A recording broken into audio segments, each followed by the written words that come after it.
السلام عليكم. عليكم السلام. ابو حميد الغالي، شلون صحتك؟ اخبارك؟ شلونك؟ والله الحمد لله. وانت؟ والله رايح الجامع اصلي. روح الله وياك. يلا وياك. والله انت تعبان يا الصلاه يا بطيخ، انا ماني هسه ما ادري. ابو حميد ليش؟ يا اخي ما صلى، انت شلك شغله؟ ما يصير، انت هسه كبرت وصلت مرحله وانت مو نقول طفل حتى واحد يعلمك على الصلاه، ابو حميد الصلاه عمود الدين وهاي الحياه، يعني هاي شو نقول يعني شيء مؤقت، فانت تلاقي ربك باعمالك الصالحه اللي هي الصلاه والصوم، ما يصير يا ابو حميد. يا خير ربع ساعه اروح اصلي بيها اجيب معي بيها ايش كان فلوس. روح ما نخلقك روح.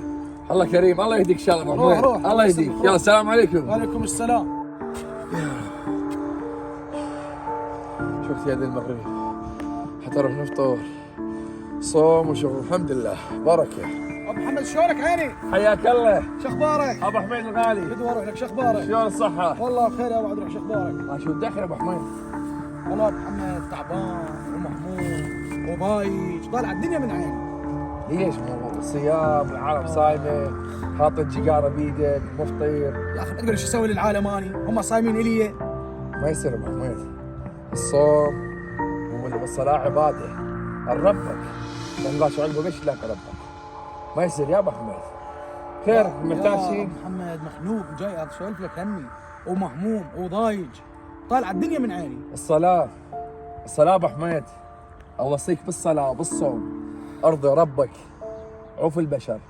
اذا رضيت رب العالمين فالله راح يريح بالك ويفتح عقلك وتكون ترتاح وتعيش حياه سعيده. ابو محمد انت تعبان، كل ما اجي عليك صلاه وصوم صلاه وصوم، يوم عاوز شو شأني جيت عليك. يلا في امان الله. الله يهديك. لا حول ولا قوه الا بالله. الدنيا ايش واقع بيها؟ إن وعد الله حق فلا تغرنكم الحياة الدنيا ولا يغرنكم بالله الغرور. إن الله عنده علم الساعة وينزل الغيث ويعلم ما في الأرحام. من هو ربك؟ من انت؟ من هو ربك؟ لا اعلم. ما هو دينك؟ لا اعلم. من هو نبيك؟ لا اعلم. رجعوني للدنيا، اريد اصلي بس اصلي ركعه واحده. رجعوني للدنيا. السلام عليكم. شلونك ابو حميد؟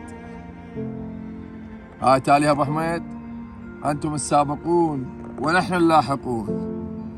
ياما قلت لك ابو حميد، الدنيا مؤقته وراح تواجه ربك بس بعملك الصالح.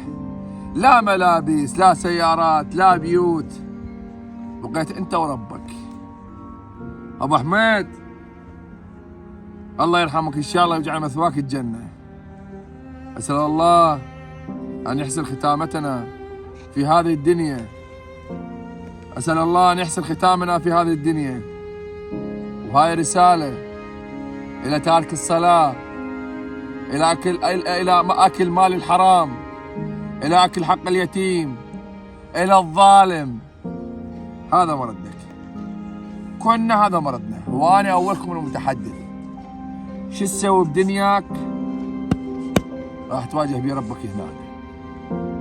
صلاتك عملك الصالح هو اللي راح يكون رصيدك بالدنيا ورصيدك بالاخره.